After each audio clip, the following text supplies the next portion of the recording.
remaster. Un remaster, c'est la version originale, mais refaite au cours du temps.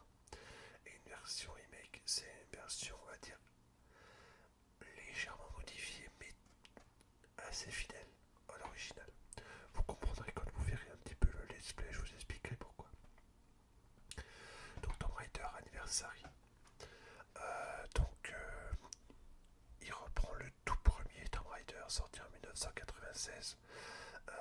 Les fondements, les moments clés sont repris, mais il y a des petits affinements qui ont été mis en place pour développer certains points par rapport à l'original. Par exemple, l'importance du premier meurtre d'un humain par Lara, ou encore afin d'établir des liens avec Tomb Raider Légende. Alors, rapidement, voilà, on va faire, donc c'est un système de jeu qui sont à la première personne. Voilà, donc Tomb Raider, c'est la base, euh, avec quelques petites améliorations par rapport au Tomb Raider précédent. Juste avant ce Tomb Raider, il y avait Tomb Raider Légende, donc c'est-à-dire une version un petit peu plus avancée bien sûr. Et il n'y a pas beaucoup de différence, si ce n'est que il peut y avoir des objets qui apparaissent et qui disparaissent. Par exemple, il n'y a plus de lampes, il n'y a plus de jumelles, à part sur la Wii. Bon, pourquoi sur la Wii il y a la lampe mais pas sur les autres consoles? Je sais pas. Le grappin qui n'est plus magnétique d'après les informations que je peux vous avoir. Et enfin, il n'y a plus de limitation dans le nombre de medikits. Alors ça serait étonnant que l'on peut transporter. Donc on peut avoir un sac à dos illimité. Voilà. Alors, hormis le jeu en lui-même, Tomb Raider, jeu à la première personne, où là on a une histoire. Je vais pas vous faire tous les détails de l'histoire parce que là, sinon on n'aurait pas fini. Si après vous voulez une vidéo sur l'histoire de Tomb Raider, bah, je peux vous en faire une. Mais là par contre, ça sera plus long. Il faudra prévoir euh, au moins 1 heure, je dirais. Donc le jeu en fait, c'est juste pour vous dire que c'est Tomb Raider 1, mais avec des petits ajouts pour pouvoir mieux comprendre l'histoire. Et franchement, c'est tout ce qu'il faut retenir. Le jeu, bien sûr, est beaucoup plus joli que le tout premier opus, évidemment. Il y a quand même quasiment plus de 10 ans d'ailleurs, qui les séparent. 96 pour le premier, 2007 pour le Tomb Raider Anniversary et même 2012 pour cette version trilogie sortie sur PlayStation 3. Je vous laisse tout de suite avec un petit let's play pour vous montrer un petit peu les bases du jeu. Mais bon, Tomb Raider, qui ne connaît pas? En tout cas, moi personnellement je le connais bien. Je vous laisse avec le let's play. Et voilà, donc nous commençons l'introduction du jeu. Regardez, un monsieur en face de nous tend une revue. Alors bien sûr quand on regarde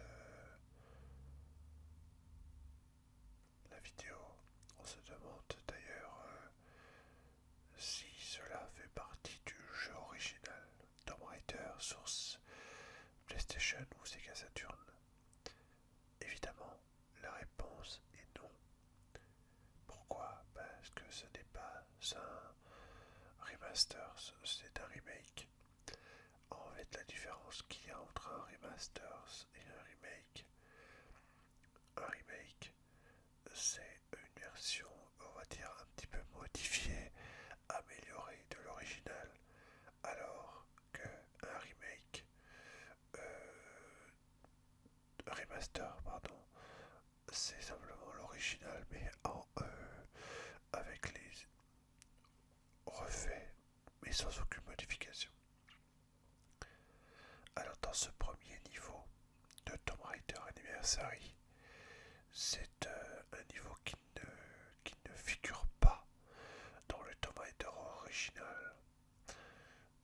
C'est l'introduction avant le premier niveau de l'original.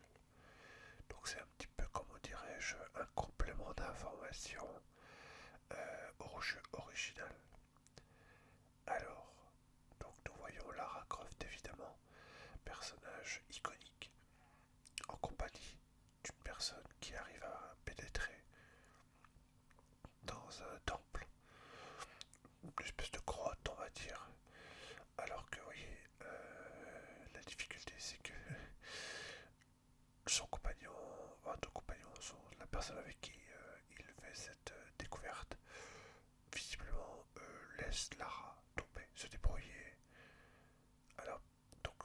ce jeu.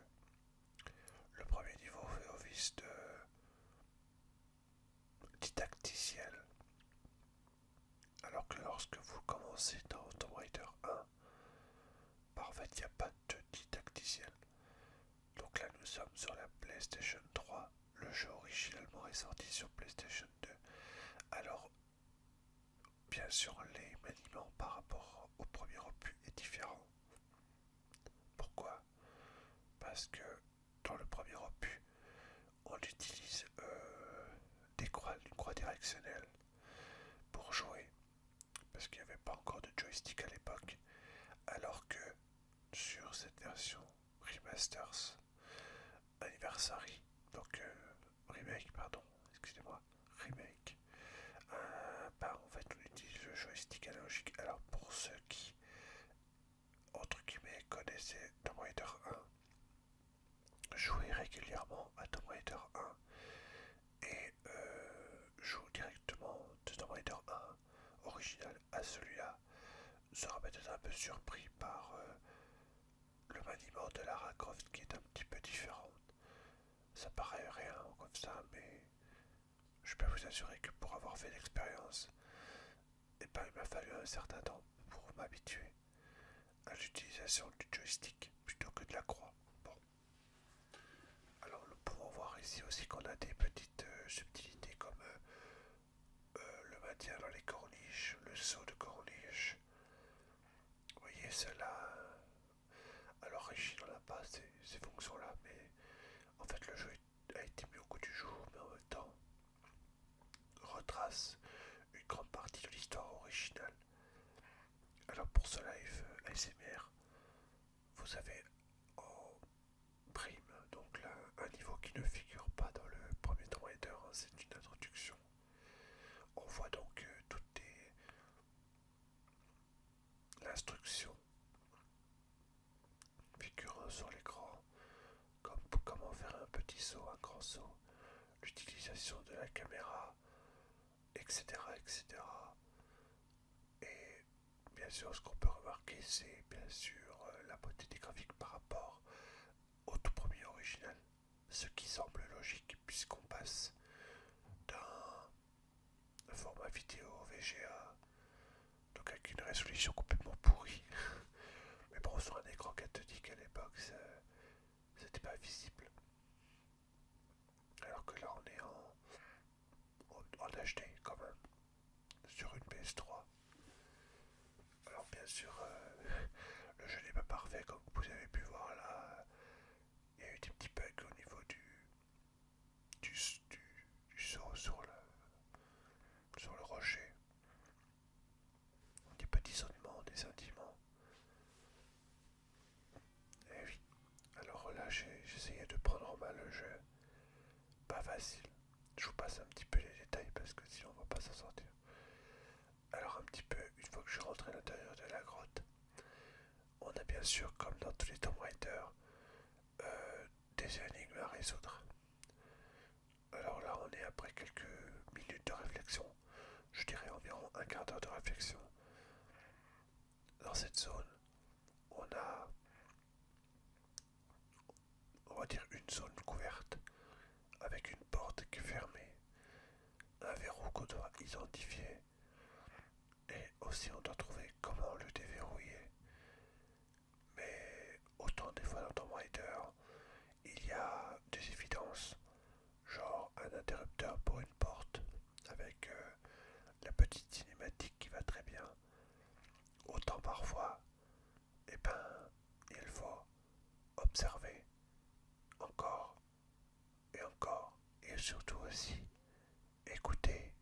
Alors là, on n'a pas le son évidemment, mais quand j'ai joué à ce jeu, et ben en fait, ce qui m'a mis la puce à l'oreille, c'est justement le bruit d'un tic-tac, d'un tic-tac. Et en fait, je me suis rendu compte au bout d'un bon moment que en fait, ben, il y avait un mécanisme activé de deux côtés avec deux leviers à activer dans un temps imparti. Et